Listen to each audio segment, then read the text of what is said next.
apologize for what might be glaring off my head. Who do you want to be? When I was asked, what do you want to be when you grow up? I could always answer with confidence.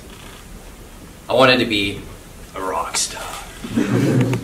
Because my hero was the king of rock and roll, Elvis Presley. Just dated myself there. As I got older, something happened, and I lost that confidence. And someone asked me, what do you want to do when you get out of school? Ugh.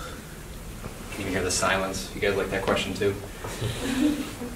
I had no idea what I wanted to do when I got out of school. I didn't know if I wanted to go to college, get a job, take a year off. I had no idea. That question just stressed me out. I didn't even know what I wanted to do for dinner that night. Never mind what I wanted to do when I got out of school. But it was a valid question. Now be honest with me. Who here knows what they want to do when they get out of school? Raise your hand if you know exactly what you want to do when you get out. Some people are even out of school. For those of you who didn't raise your hands, you're not alone.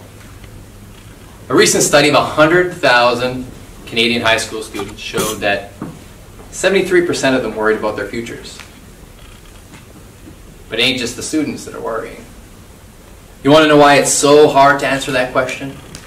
Besides the fact that we don't have a crystal ball to tell us what's going to happen in the future. It's that we forget to answer the fundamental question first. Who do you want to be? Remember when we were kids? We always knew what we wanted to do because we always knew who we wanted to be. If you wanted to be a princess, you wore a dress and did princess things. If you wanted to be an architect, you built things with your Lego. I wanted to be a rock star, so I jumped around like an idiot playing air guitar. Life was so simple back then. After high school, I fell into construction because that's what my dad did. Then I fell into the oil field because that's what my brother did. Now I did well financially in both of those areas, but I never quite felt like I fit in. In 2008, I lost my job with the financial crash, and I was left feeling like I was in school again, not knowing what to do next, worried about my future, because I didn't know who I wanted to be yet. So I did the next best thing, and I fell back into construction again. Now this was my epic failure. This is what happens when you go on to do something, but you don't really know who you want to be. So over 10 years, I built up this impressive company. In 2017, we won the Award of Excellence across the whole province. But even with all that success, I didn't feel successful. Actually, I felt like something was wrong, like something was missing. Over those 10 hard years of grinding it and building that company up, I realized no one really knew who I was. I was just that construction guy. And then I learned a valuable lesson. We become what we repeatedly do. And that over a decade of doing construction things, I became a construction guy. I had become my father. And not that there's anything wrong with my dad or construction guys. For some that may be the dream. It just wasn't my dream. I had a successful company, nice home in the mountains, fancy cars like a new Tesla. Yeah. But it was all meaningless because of who I had to become to get those things. So after that realization, my wife and I decided to go to Las Vegas and unplug and unwind, take my mind off of it. And as we were walking the Las Vegas Strip, this thought came to mind. I turned to my wife and I asked her, if we were to sell everything, the business, the home, everything that we owned, and we had all that money in our bank account, what would we go buy back? And before she could answer, something came out of my mouth I never thought I'd hear myself say. I said, if we sold everything and I had all that money, I wouldn't buy back a single thing.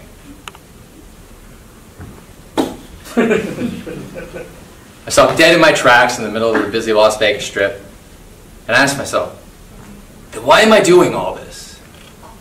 It's as if at that moment I realized that my life was like a wardrobe that didn't fit anymore. It was time to go shopping for a new life. That business that I had built up had become like this life-sucking monster and I was trapped inside of it. It was time to get my life back, climb out of the belly of the beast. And when I got home, I sold the business. Now, no one could understand why I sold a perfectly good, profitable business. And I didn't stop there. I sold everything. I sold my home. I sold everything that didn't fit on a backpack, or in a backpack. It's even less stuff that's just on a backpack. I sold everything. Long story short. And after I sold the business, I thought, this is going to be exciting. Like, this is a new chapter of my life. This is going to be time to reinvent myself. But I found myself feeling like I was in school again, not knowing what to do next. I worried about my future. Because at 35 years old, I still didn't know who I wanted to be. I had nothing to guide me. At times, there felt like there were no options, and then too many. I developed decision paralysis. I didn't want to make the same mistakes I made in the past, so I found myself not making any decisions at all. I don't know if anybody can relate to this, but I felt stuck. And it felt like crap.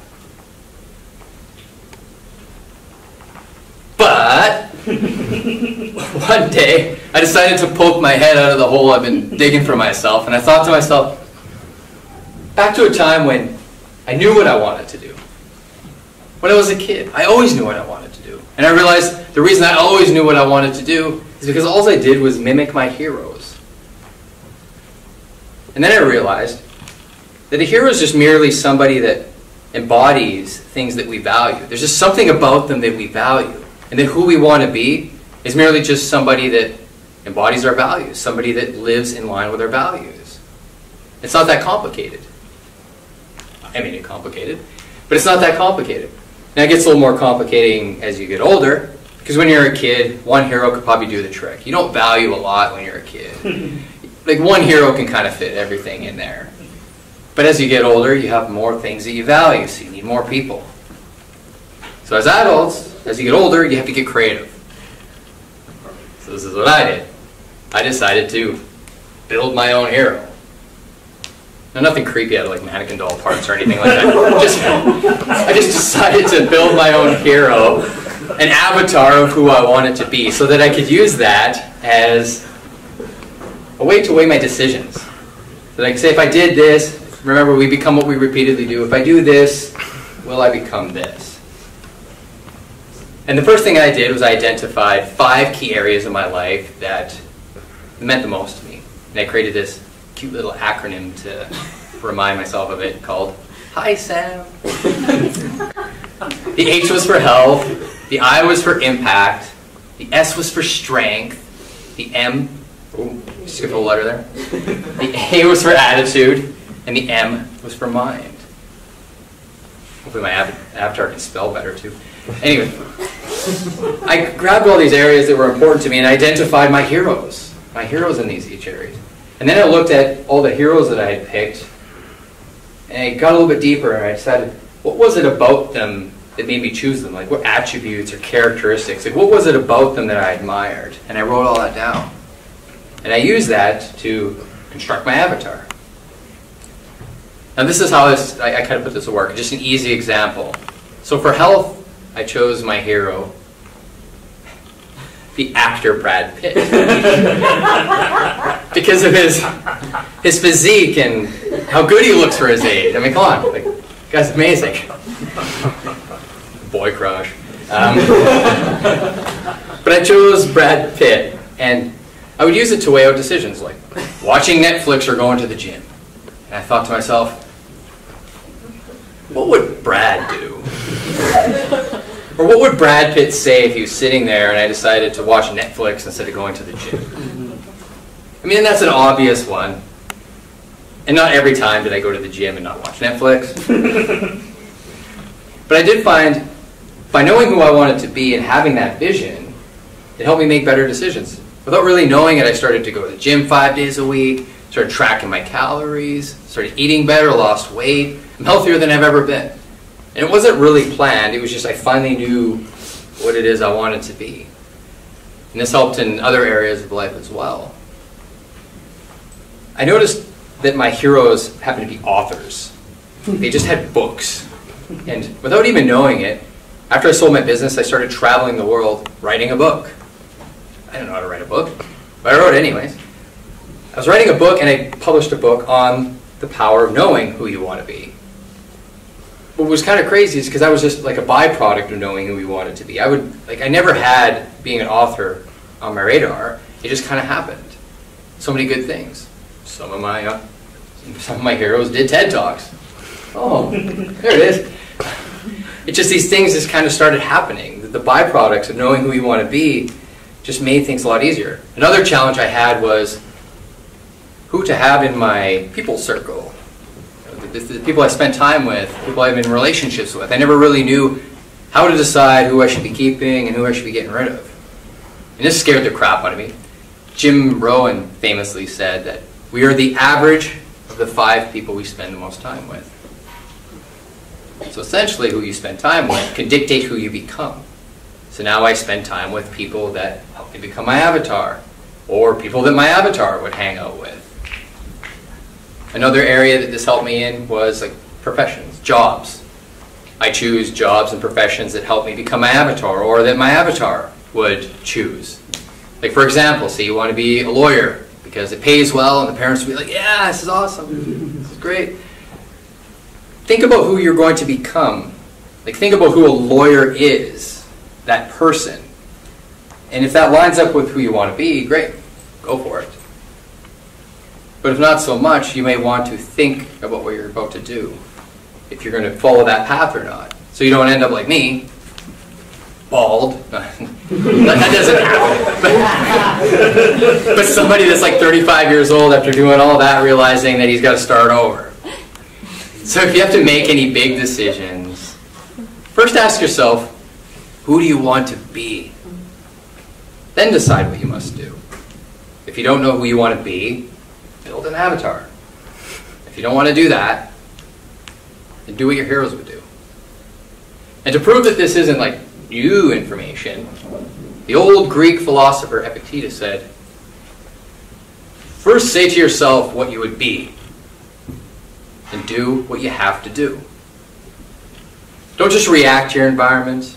Be intentional and make decisions that will help you become who you want to be.